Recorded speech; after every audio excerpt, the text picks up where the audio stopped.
to introduce myself.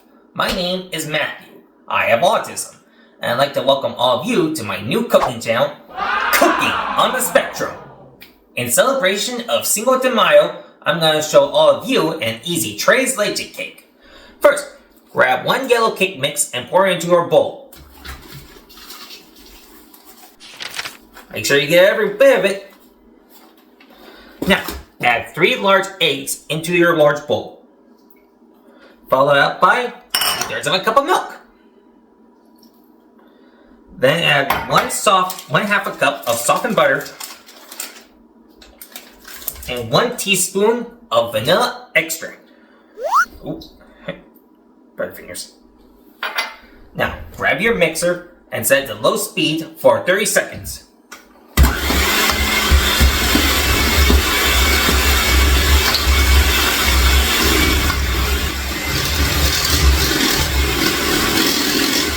Alright, once it's done set for 30 seconds, speed it up to medium speed for 2 minutes.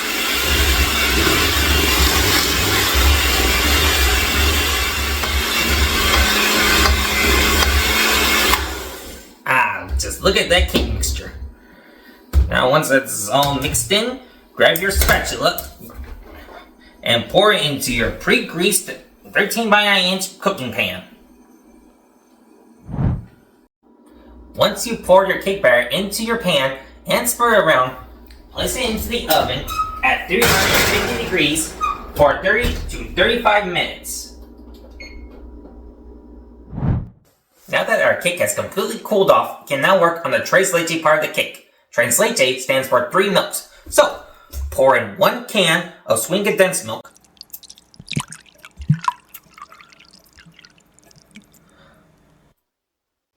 Then pour in 1 can of evaporated milk.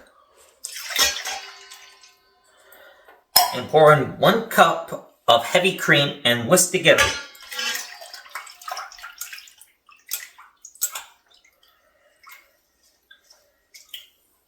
Oh, just look at that. It looks magical. Now we can start with the cake. Begin by poking holes thoroughly into the cake. We want to make sure we get all that milky goodness into the cake.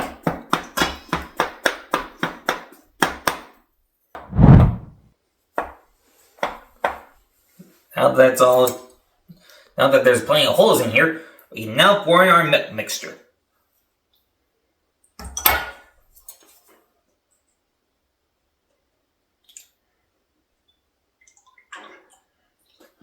Ugh. Oh no!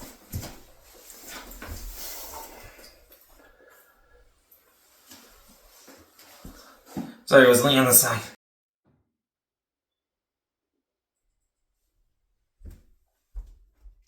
Just do it. Now let it chill overnight in your fridge. The next day. Now that our cake is completely chilled overnight, we can work now on our whipped cream topping. Get out 1 large mixing bowl and 1 cup of heavy cream and start beating until thoroughly thickens.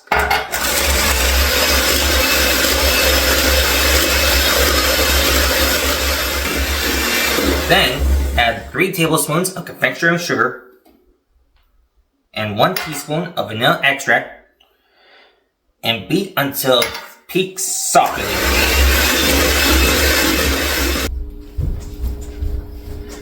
Now we've got our refrigerated cake ready, we can now spread our whipped cream topping on top that we made earlier.